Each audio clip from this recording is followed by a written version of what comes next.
No weapon formed against me shall prosper.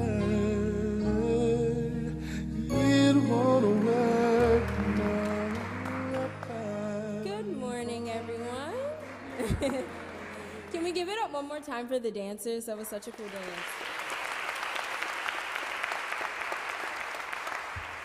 Can everybody hear me? Okay. Ever since I was young, I had a great childhood. I grew up in a home with lots of love and support. My parents made sure that I didn't have to worry about anything that kids don't normally have to worry about. So, when I was asked to speak to you all today, I was a little bit confused. But as I prayed a little more, I realized what God wanted me to talk about today. So, today we're going to talk about success. It's different for everyone. To some people, success is having a lot of friends and a family of their own. And to others, success is simply trying to put food on their table for their family. Well, this past year, I moved to New York City. It was my first time ever being on my own, and it was in one of the most interesting, busy cities in the country. I was 17, and I knew that this was the best move for my career choice. I knew that this was the best choice for me. I was extremely scared, although I did a great job at hiding it, but I was. Anyone that knows me knows that I am beyond close with my family. I've never been without them. And anyone that also knows me knows how much I value my friendships and my parents, including my dog. Even though all of those things were a factor, I was being called to go. And I'm glad I listened to that calling, because the first weekend I was in New York, my friends and I actually saved someone's life. I'm not sure if you all know this, but when you go to school in the city, there are events specifically held by the city that help you to get to know students from other schools. Well, a few of us decided to go to one of these events. When we walked in, there was a girl who seemed to be very close to unconscious. Now, at these events, there were no illegal substances or anything like that, so we knew for a fact that something was not right. We walked over to her and asked her if she was okay, when a guy standing next to her stepped in front of us saying, "She's fine. She's coming home with me." The guy who said this looked a lot older than she was and didn't seem to have the best intentions based off of that statement. Immediately, we went to security and told them that this girl seemed to be not feeling well and that there was a guy trying to take her home with him. Not long after, security escorted the man out of the event, and they carried the girl out to put her on the sidewalk. Yes, you heard that correctly, the sidewalk. We begged them to call an ambulance, and they refused, but they called her a cab and left her with us. She was conscious enough to tell her what school she went to, and my friend found her credit card in her purse and put her number in her phone. The next day, the girl texted my friend thanking us for helping her, telling us that she was in the hospital and that we were right. The guy that she was with slipped something in her water, but that she would be okay.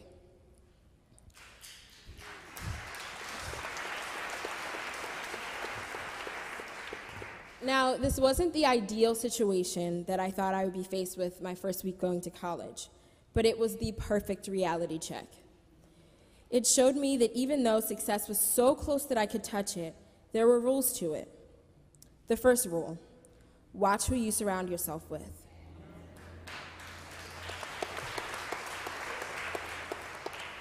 Sometimes that can be the difference between what does or does not happen with your future. The second rule: be yourself, because there is no one else like you. And because there is no one else like you, you are needed. Know yourself and trust yourself.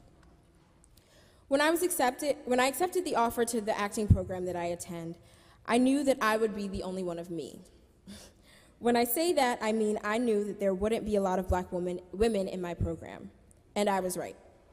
Currently, out of 36 actors and directors in my year combined, there are 4 black people in my program, me being the only black female actress.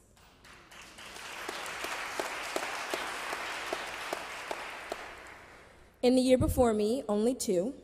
The year before them, 1. Although I have made some of my best friends in this program, I went through a bit of an identity crisis. It's not that I didn't like the people that I was around. It's not that I didn't have people to support me emotionally and artistically. It was that I was lacking people to which I could relate, people that understood my experiences and needs as a person of color. I felt like everyone else was looking through a pair of glasses while I was looking through a telescope. There were things that I saw deeply into that no one else even knew existed. My reality was not the same as theirs. But through that, I found so many ways to take initiative and make change. These situations that I thought were shortcomings led me to find comfort in my university's Black Student Union and to becoming the organization's budget manager. These experiences gave me something new and different to offer to my university's Women's Leadership Initiative. When God wants you to be in a certain place at a certain time, there's nothing that can stop that.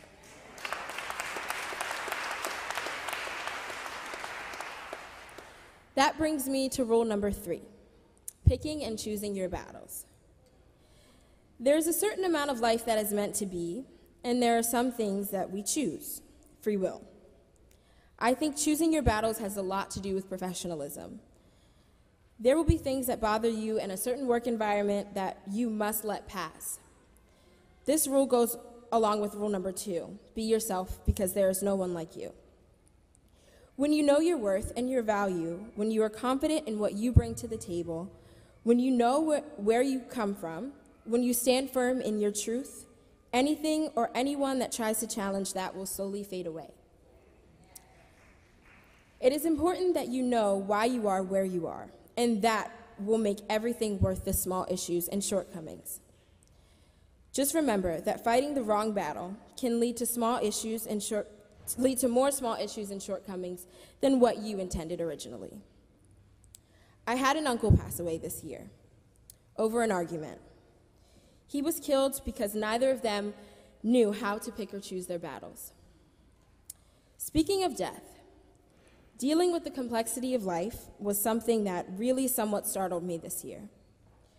The fact that there's a whole universe bigger than I am, one that I will never be able to truly understand while here on Earth. During this past year, 2 of my peers also passed away. I've always dealt with death. I've always dealt with the death of very close family members since I was younger, but never the death of peers. This brought on a lot of anxiety when I was on my own because it was a change in what I thought was the natural order of life. Not only that, but this past year was the best year of my entire life, and when life is so great, thinking about the possibility that it could end at any moment was extremely numbing and scary. I couldn't quite understand why it was normal or okay for people my age to die.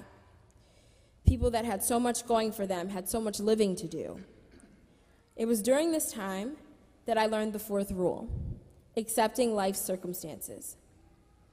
I think the thing that disturbed me the most about the 3 losses this year was the fact that nothing stopped moving because of them.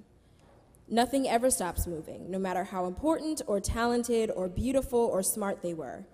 Nothing stopped moving because it simply can't.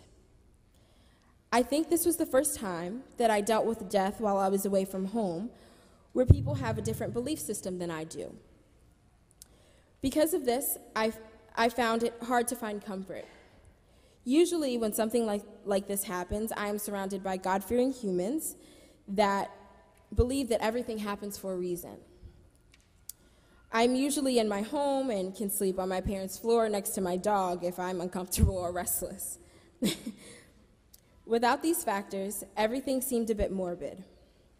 For a second, I had forgotten that these beautiful people, as good as they were, are now in heaven, which is the ultimate happiness. I had to remind myself of God's love, and I had to trust that.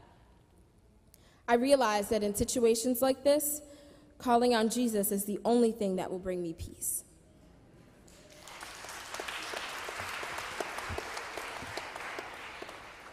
I mentioned before how disturbed I was by the fact that when these deaths happen, things never stop moving. But looking back, I realized that that was the one thing that helped me come to terms with the fact that it was real. There were still things to be done. I still needed to make sure that all of my work was done. I still needed to make sure that I ate a healthy diet every day. I still needed to make sure that I thanked God every day, no matter how heavy my heart was. So this brings me to the final rule. This brings me to the biggest message that I would like to send to the youth. Never stop moving. There's always an extra step that could be taken. This doesn't mean don't acknowledge your growth. This doesn't mean don't let yourself, this means don't let yourself become just okay with the life that you live. I am a firm believer that you have to work with God in receiving your blessings.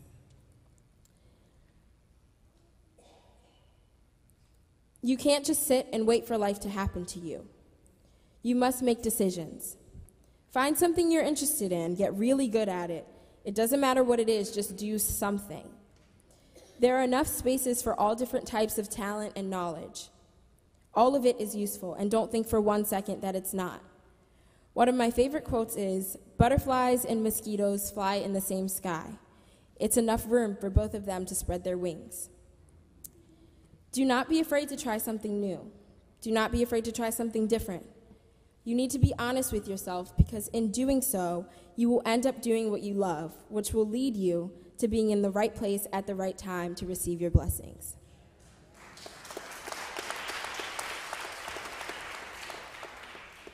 There are so many times where we doubt ourselves, where we question life, when we wonder why things happen, but no matter what, we must keep moving.